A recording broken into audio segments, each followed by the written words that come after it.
اهلا بيكم في حلقه جديده من حلقات تجارب المزيكاتي. معايا النهارده سترينجز. انتوا شفتوني وتعودتوا دايما ان انا بظهر وبطلع بتيشيرتات، ساعات بعمل لهم منشن عندي على الانستجرام او الفيسبوك، وهم شركه بيراميد.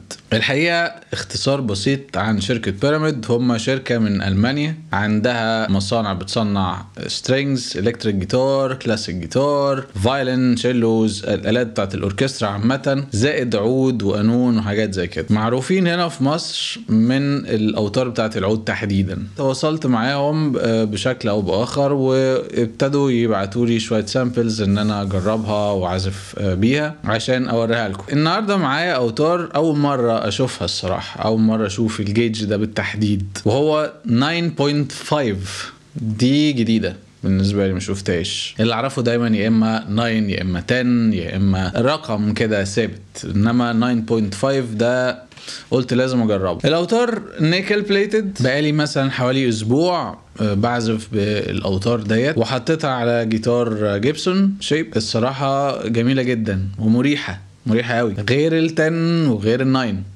يعني هو ما بين الاتنين مريحاني جدا. محضر لكم مزيكا هنسمعها سوا بان انا هستخدم فيها ال 9.5 strings من بيراميد. تعالوا نشوفها ونرجع بعد الفصل الموسيقي.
وبعد الفصل الموسيقي اتمنى اكون ان انت استمتعت واتبسطت من صوت الاوتار. حابب اشاركك تجربتي الشخصيه مع البيراميد، وهي الصراحه اوتار الكواليتي بتاعها عالي جدا، فليكسبيليتي بتاعتها برضو عاليه جدا. تكاد تكون ان انت بتلعب باوتار جيج اقل من اللي انت بتعود عليها. يعني لو انت بتلعب ب9 تحس ان انت بتلعب ب8، لو انت بتلعب ب10 تحس ان انت بتلعب ب9. فدي مدياني اريحيه قوي. بالنسبه لل9.5 انا الصراحه مبسوط بيها، لان زي ما قلت لك الفليكسبيليتي بتاعتها عاليه ومرنه. مش قادر اوصف لك قوي الصراحه، لان الموضوع عارف اللي هو زي ما تكون انت عمال متعود تلعب بحاجه معينه ودي بالنسبه لك احسن حاجه، وفجاه تعزف بحاجه اللي هو ايه ده الكلام ده كان موجود امتى وكان فين؟ ده الصراحه اللي شفته مع شركه بيراميد. مش قادر اقول لكم تشتروها منين او ازاي، لان هي مع الاسف مش موجوده هنا في مصر، وانا بحاول بقدر الامكان ان انا اظبط معاهم ديلز او حاجه زي كده، بحيث ان احنا نقدر نتحصل عليها هنا في مصر وتكون سهله ان احنا نشتريها. اتمنى اكون انت اتبسطت، اتمنى اكون الحلقه فادتك. عاوزك تدعمني وتدعم ظهوري مع شركه بيراميد، لاني بحاول بقدر الامكان ان انا اوصل اني اكون سبونسرد من الشركه ديت. ده فخر ليا الصراحه، وانا اكون مبسوط جدا ان انا اكون من ضمن الليست اللي موجود عندهم في الشركه، واتمنى في يوم من الايام ان انا الاقي اسمي هنا. شكرا ليكم، شكرا لدعمكم، واشوفكم على خير.